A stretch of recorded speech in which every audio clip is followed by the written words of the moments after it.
Alain Chabanel, bonjour. Vous êtes maire adjoint délégué au développement durable, à l'environnement et au cadre de vie.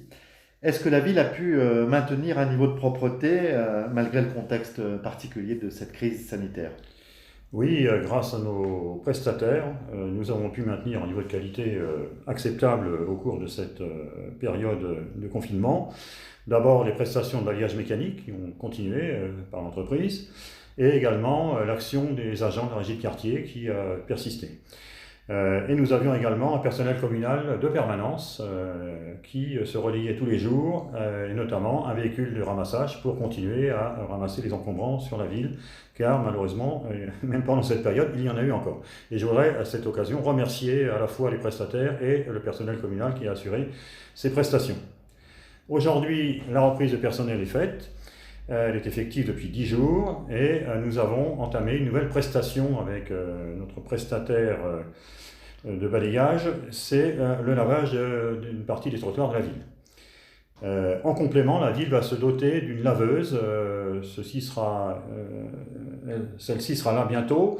L'entreprise qui devait nous fournir cette laveuse était fermée et il fallait le temps de la réouverture. Mais très bientôt, nous pourrons faire des prestations à la fois dans les rues secondaires et également au coup par coup. Merci. Et dans le domaine du ramassage des déchets, Alain Chabanel? Alors, là encore, grâce au service Émeraude, on a pu maintenir des collectes à domicile. Les collectes ont été tout à fait normales. On a pu maintenir également la collecte des encombrants. En revanche, bien sûr, la déchetterie du Plessis-Bouchard était fermée pour des conditions que l'on comprend, et les déchetteries mobiles également ont été supprimées. Aujourd'hui, qu'en est-il? Eh bien, la déchetterie du Plessis-Bouchard a réouvert ses portes. Pour le moment, il n'y aura pas de reprise tout de suite des déchetteries mobiles, et notamment celle du 23 mai qui était prévue à Deuil est supprimée.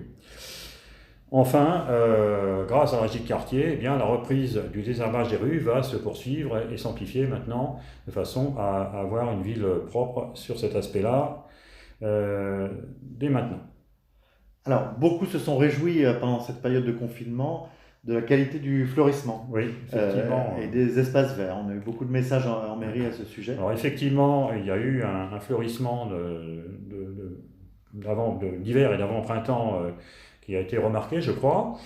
Aujourd'hui, un nouveau fleurissement est en cours, c'est en train de se mettre en route, et je pense que les gens vont s'en apercevoir, notamment avec l'utilisation de beaucoup de plantes vivaces, ce qui va permettre d'économiser des plantes annuelles qu'il faut beaucoup arroser, et nous avons également mis en place partout des paillages, donc on va arriver à une situation à la fois intéressante sur le plan esthétique, mais également sur le plan environnemental.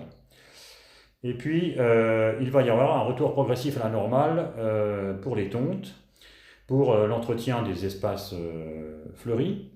Et j'ajoute également que les parcs, par décision bien sûr du préfet, sont encore fermés, mais qu'ils vont être entretenus pendant cette période. Ça va être l'occasion de les entretenir correctement. Et que dès que cela sera possible, nous pourrons arriver à une situation normale et à un retour de l'ouverture des parcs. Merci beaucoup. Bonne journée, Alain Chabanel. Ah, il y a juste un